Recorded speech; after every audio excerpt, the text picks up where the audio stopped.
मुंबई के ऐतिहासिक आजाद मैदान में कल महायुति सरकार का शपथ ग्रहण समारोह संपन्न हुआ। देवेंद्र फडणवीस ने मुख्यमंत्री पद की शपथ ली, जबकि एकनाथ शिंदे, अजित पवार ने उप मुख्यमंत्री पद की शपथ ली। इसके बाद विभागों के बंटवारे में किसे क्या मिलेगा, ये जानने की उत्सुकता सबको है। 11 या 12 दिसंबर को कैबिनेट का विस्तार हो सकता है।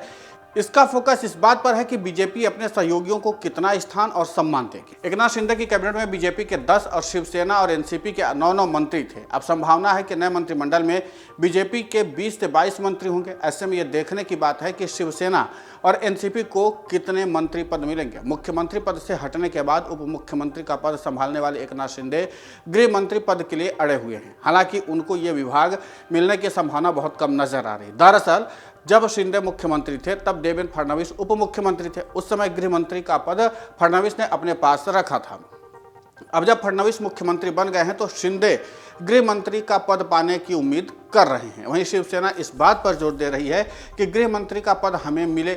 शिंदे इस मामले में बहुत ज़्यादा दृढ़ भी हैं। उन्हें गृह और शहरी विकास मंत्रालय भी चाहिए, लेकिन इन दोनों विभागों पर बीजेपी की नज़र पहले से ही है। इसलिए इस बात की पूरी संभावना है कि दोनों विभाग बीजेपी के खाते में जाएंगे। शहरी विकास मंत्रालय शिंदे का पसंदीदा विभाग है। 2019 से वो शहरी विकास के प्रभारी रहे हैं। इस विभाग के जरिए उन्होंने सेना विधायकों को भारी फंड दिया है। विद्रोह के दौरान उन्हें इसका लाभ मिला। वर्तमान में कई नगर पालिकाओं में प्रशासक हैं। चूंकि चुनाव निलंबित है, इसलिए नगर पालिकाओं की जिम्मेदारी प्रशासकों पर है। इसलिए शहरी विकास मंत्रालय महत्वपूर्ण हो जाता है। आने वाले समय में नगर निगम के चुनाव होने हैं, इसलिए शहरी विकास विभाग महत्वपूर्ण होगा। अजित पवार को फिर से वित्त मंत्री का पद मिलने की संभावना है। एकनाथ शिंदे को राजस्व मंत्रालय की पेशकश की गई है। बीजेपी ने शिंदे को साफ निर्देश दिया है कि तानाजी सावंत, अब्दुल सत्तार, संजय राठौर जैसे विवादित और भ्रष्टाचार के आरोपी नेताओं को कैबिनेट में नहीं होना चाहिए।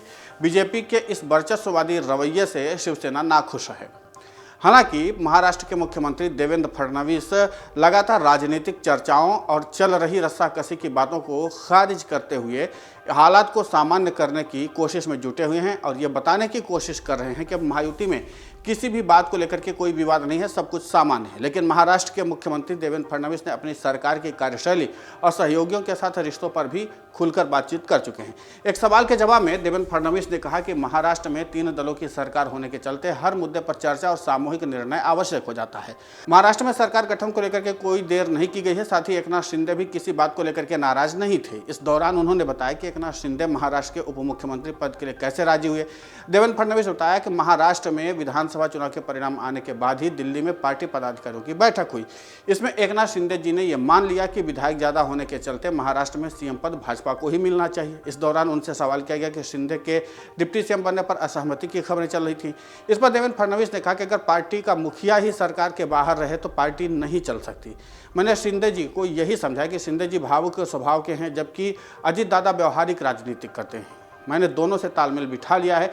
इंटरव्यू के दौरान देवेंद्र फडणवीस ने बताया कि बीते 2.5 साल उनके टेढ़े मेढ़े सफर से कम नहीं थे। अब 3 दलों की सरकार है, इसलिए विभागों का बंटवारा भी सामूहिक फैसले के अनुसार किया जाएगा। चाहे गृह मंत्रालय हो या कोई और, हम सब मिल करके निर्णय करेंगे। इस दौरान महाराष्ट्र की राजनीतिक चुनौतियों पर भी देवेंद्र फडणवीस ने कहा कि साल 2019 में उद्धव ठाकरे के धोखे के बाद महाराष्ट्र में भाजपा ने लगातार संघर्ष किया है। हमने 2.5 साल तक लड़ाई लड़ी और इस दौरान हमारे सहयोगी भी हमारे साथ रहे। महाराष्ट्र के सीएम देवेंद्र फडणवीस ने एनसीपी प्रमुख अजित पवार के विधानसभा चुनाव में प्रदर्शन की तारीफ की। उन्होंने कहा कि लोकसभा चुनावों के बाद अजित दादा पर सवाल खड़े हुए थे, लेकिन विधानसभा चुनाव में उन्होंने अच्छा काम किया। इसके अलावा उन्होंने लोकसभा चुनाव में विरोधियों के हमलों को अपने लिए अच्छा बताया। साथ ही कहा कि महाराष्ट्र की जनता मोदी जी के साथ है। देवेंद्र फडणवीस ने नई सरकार के गठन के लिए बांटे जाने वाले आमंत्रण पत्र के विवाद पर कहा कि आमंत्रण कार्ड नियमानुसार नहीं बनाया गया था। बाला साहब ठाकरे हमारे दिलों में हैं, हमें उनकी छवि कहीं पर भी दिखाने की कोई ज़रूरत नहीं है। अब कुल मिलाकर के यह है कि जहां एक तरफ सीएम पद का विवाद तो थम गया, उस पर विराम लग गया, लेकिन अब मंत्रालय के बंटवारे पर रस्साकसी चल रही। देखना दिलचस्प होगा कि शिंदे की डिमांड पूरी होती है या नहीं। अगर आप ये वीडियो YouTube पर देख रहे हैं तो हमारे चैनल को सब्सक्राइब कर बेल आइकन दबाएं और Facebook पर देख रहे हैं तो हमारे पेज को लाइक करें। 8 मिलियन प्लस सब्सक्राइबर, आपके इस भरोसे के लिए बहुत धन्यवाद।